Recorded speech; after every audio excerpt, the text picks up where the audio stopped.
ایک ملک کا بادشاہ بہت رحم دل اور نیک تھا۔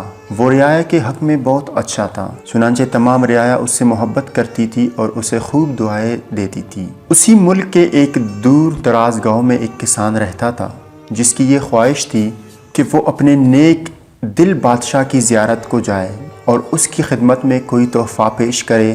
اس نے اپنی بیوی سے کہا کہ میں بادشاہ سے ملنے کے لیے جانا چاہتا ہوں اور میری خواہش ہے کہ میں اسے کوئی تحفہ بھی دوں۔ تم مجھے مشورہ دو کہ میں بادشاہ کے حضور کیا تحفہ لے کر جاؤں۔ بیوی نے کچھ دیر سوچا اور کہا کہ بادشاہ کے پاس تو ہر چیز ہوگی، ہم اسے کیا تحفہ دے سکتے ہیں؟ ہاں، ہمارے گھر کے پاس بہنے والے چشمے کا پانی بہت میٹھا اور ٹھنڈا ہے اور مجھے یقین ہے کہ ایسا پانی پورے ملک میں کہیں بھی نہیں ہوگا، حتیٰ کہ بادشاہ کے پاس بھی نہیں ہوگا۔ میرا مشورہ ہے کہ تم بادشاہ کے لیے پانی لے جاؤ۔ کسان کو یہ تجویز بہت پسند آئی اور اس نے اپنے چشمے سے پانی کے 2 گڑھے بھرے اور اپنے گدھے پر لاد کر بادشاہ سے ملاقات کے لیے روانہ ہو گیا۔ کئی ہفتوں کے سفر کے بعد کسان بادشاہ کے محل تک پہنچ گیا اور اس سے ملاقات کی اجازت چاہی۔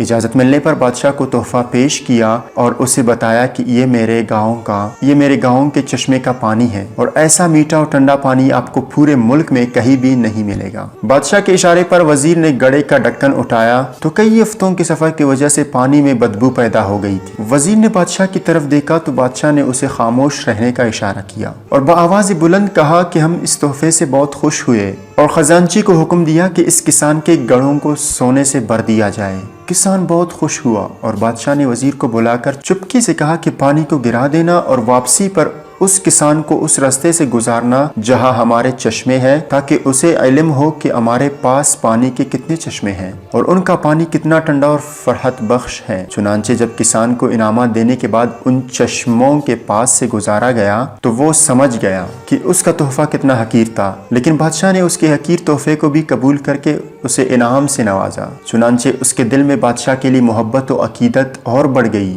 ہماری عبادت کا بھی یہی حال ہے، ہم جو ٹوٹی پھوٹی عبادت کرتے ہیں تو ہم اسے بہت اچھے سمجھتے ہیں اور اپنے مالک کے حضور پیش کرتے ہیں۔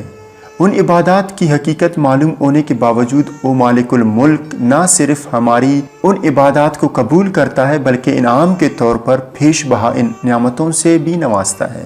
حالانکہ اسے ہماری عبادتوں کی ضرورت نہیں ہے، خالق کائنات کی عبادت کے لیے تو اس کے لاکھوں کروڑوں فرشتے ہی کافی ہے۔ ذرا سوچیے، اگر ہم ان ٹوٹی پھوٹی عبادتوں کو پیش کر کے اس کی نعمتیں حاصل کرنے والے بھی نہ رہے تو پھر دنیا میں ہمارے جیسا بدنصیب بھی کوئی نہ ہوگا۔ کس قدر دلچسپ اور انوکھی بات ہے کہ عطا کرنے والی وہ ذات اقدس تو ہر وقت دینے کے لیے تیار ہے، لیکن ہمارے پاس ہی لینے کے لیے وقت نہیں ہے۔ کاش کہ ہمیں اس بات کی سمجھ آ جائے، ورنہ جب مرنے کے بعد سمجھ آئے گی تو بہت دیر ہو چکی ہوگی۔ ہمیں ابھی سے سوچنا ہوگا، جی ہاں، ہمیں ابھی سے سوچنا ہوگا۔ مزید اسی طرح کے دلچسپ اور سبق آموز کہانیوں کے لیے آپ ہمارے یوٹیوب چینل کو ضرور سبسکرائب کریں۔ ہم ملتے کسی نئی ویڈیو اور نئی موضوع کے ساتھ، تب تک کے لیے اجازت دیجیے گا۔ اللہ حافظ۔